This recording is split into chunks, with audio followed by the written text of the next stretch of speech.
Hello, everyone, everywhere. This is Pastor Robert Thibodeau. Welcome to your Freedom Through Faith video minute for today, which is April 24th. Today, I want to show you the difference between active faith and passive faith.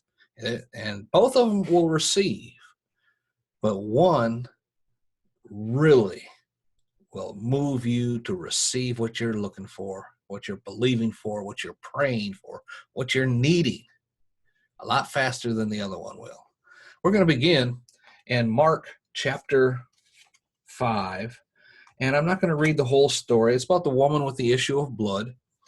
Begins in verse 25.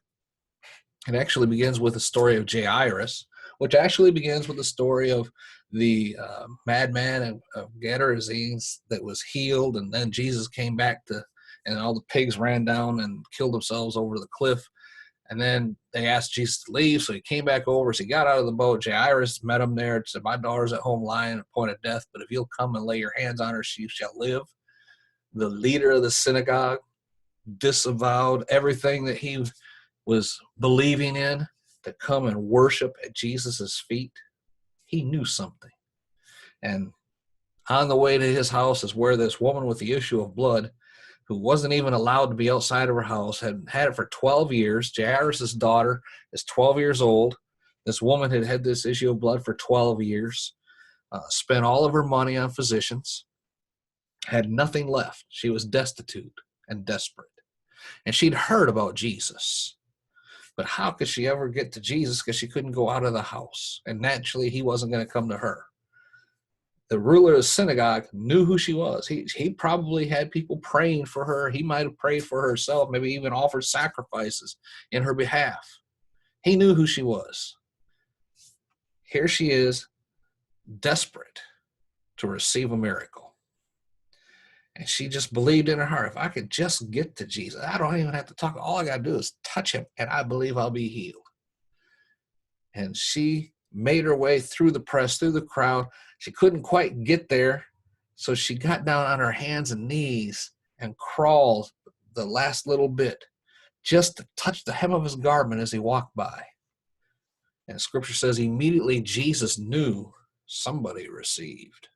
Somebody just made a demand on his faith. And think of it as electricity. The electric company knows what amount of electricity is flowing through your house at any time, because you're running things like the refrigerator and the freezer, and believe it or not, your television has electricity flowing through it at all times. It may be off on the screen, but there is power there, and it's all a draw. And they can tell when you flip a light switch. I mean, that's not saying they're monitoring everything you do. What I'm saying is when you flip a light switch to turn it on, there's a little bit more draw there. They can tell something just occurred. That's what it was like with Jesus. He's walking along, and all of a sudden he had what Scripture calls virtue, or a dunamis, explosive release of power that flew from him to somebody, and he knew somebody got their miracle. He turned around and pressed and said, "Who just touched me?" Now his disciples are saying, naturally, there's a lot of people here touching you. What do you mean? And I won't go into the story about how she was found out, because she's probably still on the ground, probably like, "Whoa, I got it. Next thing you know, Jesus is looking at her, and she knows that she's been exposed. And she tells her story and all that. Now compare that over in John chapter 5 to the person who is laying there. John 5, and it's in verses 1, that goes on through the whole chapter. 1 through 8 is what we're talking about. This was the lame man lying at the pool of Bethesda. He's believing for a miracle also. He believes that if an angel will touch that water and he can be the first one in, he'll be healed. He has faith in God to do that. He has faith that he is going to receive his miracle. Problem is, he's been waiting there 30-some years, and he hasn't received his miracle. He doesn't go anywhere. This is the spot. This is the miracle. I believe I'm going to receive my miracle. I'm staying right here till I get it. And Jesus comes by and says, do you really want to be healed? And the man says, I don't have anyone to help me get into the water when the angel stirs it. I'm still trying. I'm believing that I will get there. But my miracle hasn't occurred yet because I don't have someone to help me. Now, that demonstrates two different types of faith.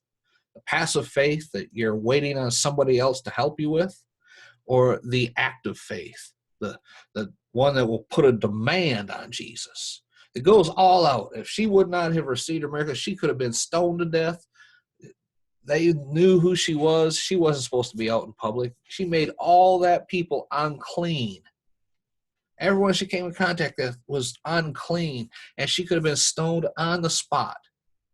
But she put herself out there where it's all or nothing and made that demand on Jesus' faith.